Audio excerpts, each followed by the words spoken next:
ብላችሁ እግዚአብሔር እንዳትክዱ አደራ እላለሁ እና ሰይጣን በዙሪያችን ነው ያለው።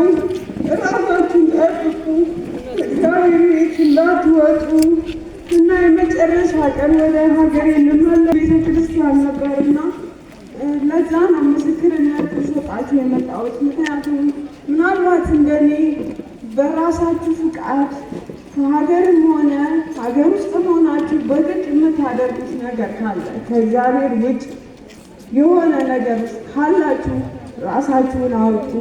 ሰይጣን በዙሪያችን ያለው እና አደራ ራሳችሁን ጠብቁ፣ ልጆቻችሁን ጠብቁ፣ ልጆቻችሁን ሕፃናት ልጆች ጠብቁ እና እላለሁ። እልል ብላችሁ በጭብጨባና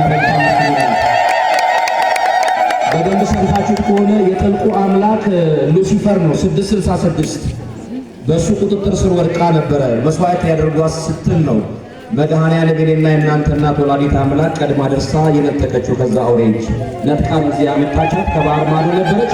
እልልታ አንሷ፣ ጭብጨባ አንሷ።